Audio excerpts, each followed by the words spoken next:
మానేపల్లి గిరులపై కోనేటి కొండలరాయుడు సువర్ణమూర్తిగా కొలువై ఉన్నాడు. జలనారాయణుడుగా భక్తులకు అలరిస్తున్నాడు. వైకుంఠ ద్వారం నుంచి బయటకు రాగానే విమాన వెంకటేశ్వరునిగా వీక్షకులకు వీణుల విందు చేస్తున్నాడు.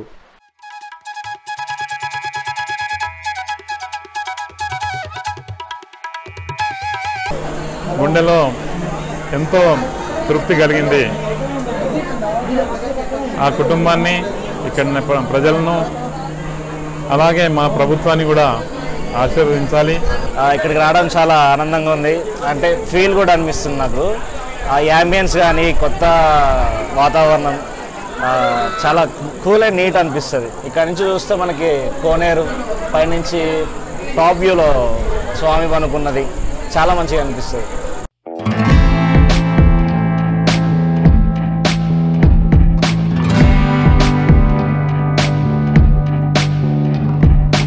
Hi viewers, welcome to Sandarshan TV YouTube channel. ఈరోజు మన వ్లాగ్ స్వర్ణగిరి బాలాజీ ఆలయం పార్ట్ 2. పార్ట్ 1 వీడియో ఎవరైనా చూడకపోతే తప్పక చూడండి, పైన ఐకార్డ్ వేస్తున్నాను. ఇక పార్ట్ 1 అండ్ 2కి డిఫరెన్స్ ఏంటంటే, పార్ట్ 1లో ఆలయం డే లైట్లో ఎలా ఉంటుందో చూపిస్తూ ఆలయ విశేషాలు, చరిత్ర వివరించడం జరిగింది. అలాగే ఈ మందిరానికి ఎలా చేరుకోవాలో కూడా చెప్పడం జరిగింది. ఇక పార్ట్ 2లో రాత్రివేళ విద్యుత్ కాంతుల్లో మందిరం షూట్ చేయడం జరిగింది. ఈ వీడియోలో జలనారాయణ స్వామి ప్రత్యేక ఆకర్షణ. స్కిప్ చేయకుండా లాస్ట్ వరకు వీడియో చూడండి వ్యూవర్స్.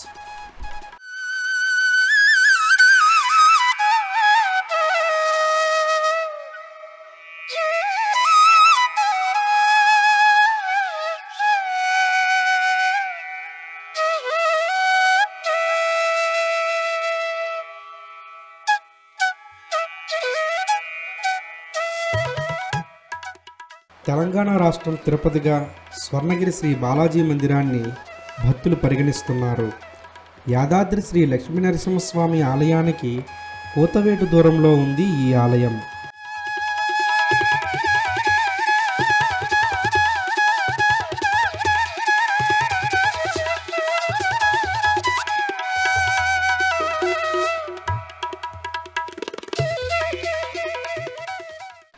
మానేపల్లి గిరులపై కోనేటి కొండలరాయుడు సువర్ణమూర్తిగా కొలువై ఉన్నాడు. జలనారాయణుడుగా భక్తులకు అలరిస్తున్నాడు. వైకుంఠ ద్వారం నుంచి బయటకు రాగానే విమాన వెంకటేశ్వరునిగా వీక్షకులకు వీణుల విందు చేస్తున్నాడు.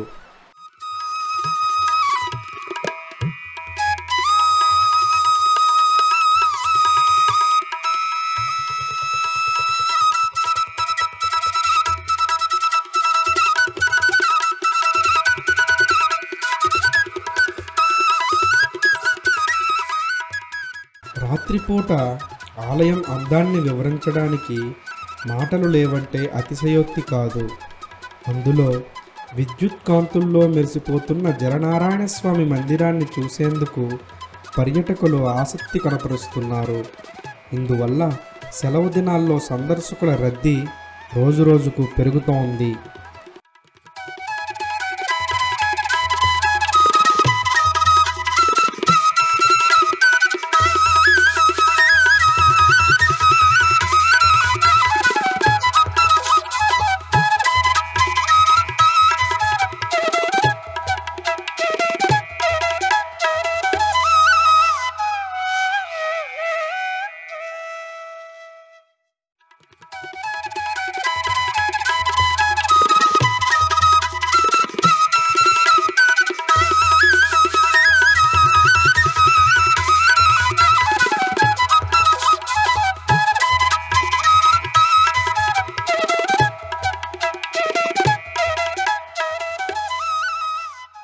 ఆలయం బయట 120 అడుగుల బాలాంజనేయ స్వామి మండపం, భూవరాహస్వామి, కాళీయునిపై నాట్యం చేస్తున్న వేణుగోపాలుడు, విమాన వెంకటేశ్వరుని విగ్రహాలు ఆలయానికే ప్రత్యేక ఆకర్షణగా నిలుస్తున్నాయి. మొదటిసారి ఈ ఆలయాన్ని దర్శించిన వారందరూ అచ్చు తిరుపతిని పోలి ఉందని ఆశ్చర్యానికి లోనవడం పరిపాటే. పసిడి వర్ణ విద్యుత్ కాంతులతో స్వర్ణగిరి సువర్ణనారాయణుని ఆలయం దగదగలాడుతూ శోభాయమానంగా వెలుగుతోంది. తెలంగాణ రాష్ట్ర తిరుపతిగా దశ దిశలా శోభిల్లుతోంది.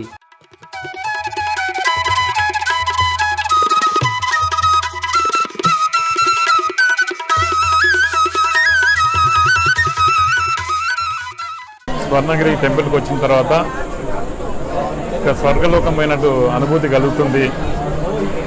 నిజంగా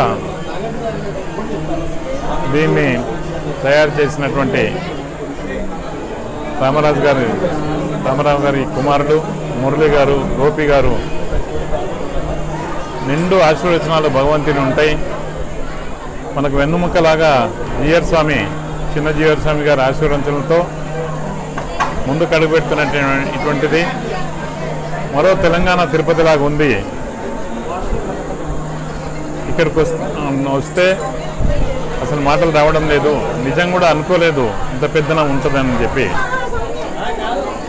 చూస్తే ప్రతి రక్తం ముట్టులో సంతోషం, గుండెలో ఎంతో తృప్తి కలిగింది. ఆ కుటుంబాన్ని, ఇక్కడ ప్రజలను, అలాగే మా ప్రభుత్వాన్ని కూడా ఆశీర్వదించాలి ఈ దేవుడు. రాబోయే రోజులలో మాకు కూడా అధికారం వచ్చి ఇంకా మరింత సేవ చేయడానికి అవకాశం ఉంటుంది. ముందుగా నేను ఇక్కడికి వచ్చినప్పుడు అనుకున్నాను, వీళ్ళు ఎంతో కష్టపడి ఇంత పవిత్రమైన దేవాలయాన్ని కట్టినరు. పవిత్ర హృదయంతో వాళ్ళు కట్టినటువంటి ఈ దేవాలయంలో ఇంకా ఎన్నో కార్యక్రమాలు వాళ్ళు చేయడానికి ఆ కుటుంబానికి అవకాశం ఇవ్వాలి. రోడ్డు కానీ ఇటువంటి తదితరులన్నీ నేను మా ముఖ్యమంత్రి గారి దృష్టికి కూడా తీసుకెళ్ళి, ఈ జిల్లా మంత్రులు కోమటిరెడ్డి వెంకటరెడ్డి గారు కానీ ఉత్తమ్ కుమార్ రెడ్డి గారు అత్యంత సన్నిహితులే. వారు కూడా నాకు అనుకోకుండా ముఖ్యమంత్రి గారు కూడా బాగా సన్నిహితంగా ఉంటారు.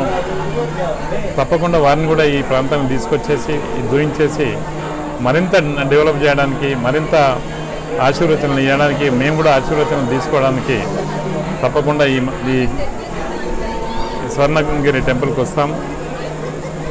మురళి గారి కుటుంబ సభ్యులందరికీ, గోపి గారి కుటుంబ సభ్యులందరికీ, వారి భార్య పిల్లలు రాబోయే రోజుల్లో ఇదే విధంగా ఇంకా ఎన్నో సేవా కార్యక్రమాలు చేయాలని చెప్పి ఆశిస్తూ, ఈ అవకాశం ఇచ్చినటువంటి మీకు, ఈ టెంపుల్ యాజమాన్యానికి, ఇక్కడ ఉన్నటువంటి స్టాఫ్ కూడా చాలా అద్భుతంగా మర్యాదలు చేసి రిసీవ్ చేయడము, వాళ్ళ పద్ధతి కూడా చాలా బాగుంది. ఇవన్నీ చూస్తూ ఉంటే నేను కూడా మా దగ్గర దుబ్బాక టెంపుల్లో జీఆర్ స్వామి సారథ్యంలోనే వెంకటేశ్వర స్వామి టెంపుల్కు 50 లక్షలు కూడా విరాళం ఇవ్వడం జరిగింది. నేనేమనుకున్నాను, ముందుగా ఈ కుటుంబాన్ని జీఆర్ స్వామి ఆధ్వర్యంలోనే మా ప్రాంతంలో వీళ్ళకి సన్మానం చేసి వీళ్ళ గురించి గిన్నెస్ బుక్ ఆఫ్ రికార్డ్స్లో చేరే విధంగా చేయాలని చెప్పి నాకు ఉంది. ఆ వెంకటేశ్వర స్వామి ఆశీస్సులతో రాబోయే రోజుల్లో ఇక్కడ ప్రాంతాల ప్రజలు, మీరు, కుటుంబం అందరూ బాగుపడాలని చెప్పి ఆశిస్తూ సెలవు ఇస్తాను.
పాల కడలిలో శేషపాన్పుపై పవలిస్తున్న విష్ణువు ప్రతిమ నీటిలో శాంతమూర్తిగా ఉండడం ఇక్కడ విశేషం.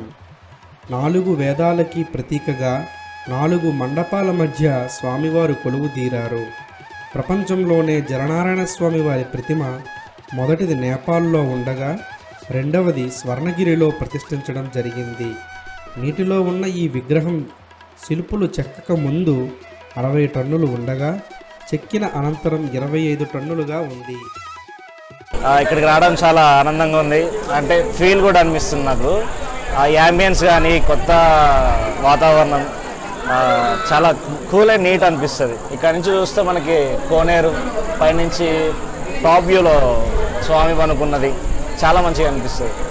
మీరు చూసుకుంటే అక్కడ లైట్స్ ఆ గోడి మీద అన్నీ క్రేజీ ఉన్నాయి. ఇది నైస్ పాయింట్ ఆఫ్ వ్యూ. అసలు ఎవరు డిజైన్ చేసారో కానీ క్రేజ్ చేసారు. సో వర్షం పడటం వల్ల ఇంకా అందం పెరిగింది అనిపించింది. ఆ కింద వాటర్ ఉన్నాయి కూడా క్లీన్ అండ్ బాగా మెయింటైన్ చేస్తున్నారు. Yeah, that's my view.